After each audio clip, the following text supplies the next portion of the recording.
Janasena party Tirupati incharge Kiran Royal ఇంటిని మహిళలు ముట్టడించారు. మహిళలను మోసం చేసిన రాయల్పై కఠిన చర్యలు తీసుకోవాలని మహిళలు ముక్త కంఠంతో డిమాండ్ చేశారు. ఒక మహిళను మోసం చేసిన కేసులో అరెస్టు చేయాలని డిమాండ్ చేస్తూ కిరణ్ రాయల్ ఇంటిని మహిళలు పెద్ద ఎత్తున చుట్టుముట్టారు. దారుణం ఏమిటంటే మహిళలు చైతన్యవంతులై ప్రశ్నించడానికి వస్తే అరెస్టు చేస్తామని పోలీసులు చెప్పడం ఇక్కడ కొసమెరుపు. గత కొన్ని రోజులుగా తిరుపతి ఇన్ఛార్జ్ కిరణ్ రాయల్పై వస్తున్న ఆరోపణలపై ఆ పార్టీ సీరియస్గా పరిగణించింది.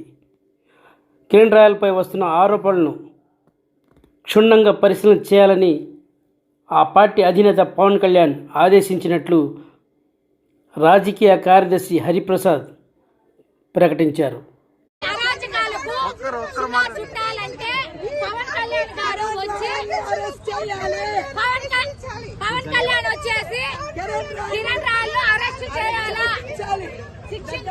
శిక్షించకపోతే మేము ఒప్పుకోము, ఎంత మాత్రం ఒప్పుకోము. ఖచ్చితంగా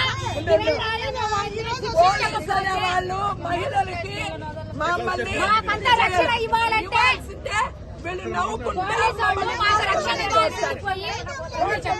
పోలీసు వాళ్ళు మాకు రక్షణ ఇవ్వాలా. మాకు రక్షణ ఇయ్యందే పోలీసు వాళ్ళు ఎట్టా మాట్లాడుతున్నారో చూడండి. ఇంత దౌర్భాగ్యమా, ఇంత ప్రభుత్వం వాడికి ఇన్ఛార్జ్ ఎట్టిస్తారు అని మేము అడుగుతాము. పవన్ కళ్యాణ్ గారికి పోవాలి, ఇది పవన్ కళ్యాణ్ గారికి పోవాలి. ఇది డిప్యూటీ సీఎం గా ఉండి పవన్ కళ్యాణ్ ఏమన్నా కళ్ళు మూసుకున్నాడా? కళ్ళు మూసుకున్నారా?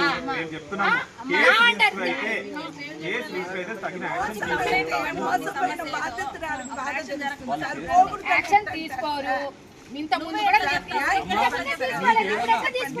మీరు యాక్షన్ తీసుకోవాలనుకుంటే రిప్రజెంటేషన్ రూపంలో కన్సర్న్ అధికారులకు మీరు రిప్రజెంటేషన్ రూపంలో ఇవ్వండి. రాసిచ్చేస్తే ఆయన దొంగదారిలో పంపిస్తారు. లేదు వెళ్ళిపోయినాడు వాడు అని అంటారు. ఈ విషయం పవన్ కళ్యాణ్ గారికి తెలియకపోతే మేము ఒప్పుకోను.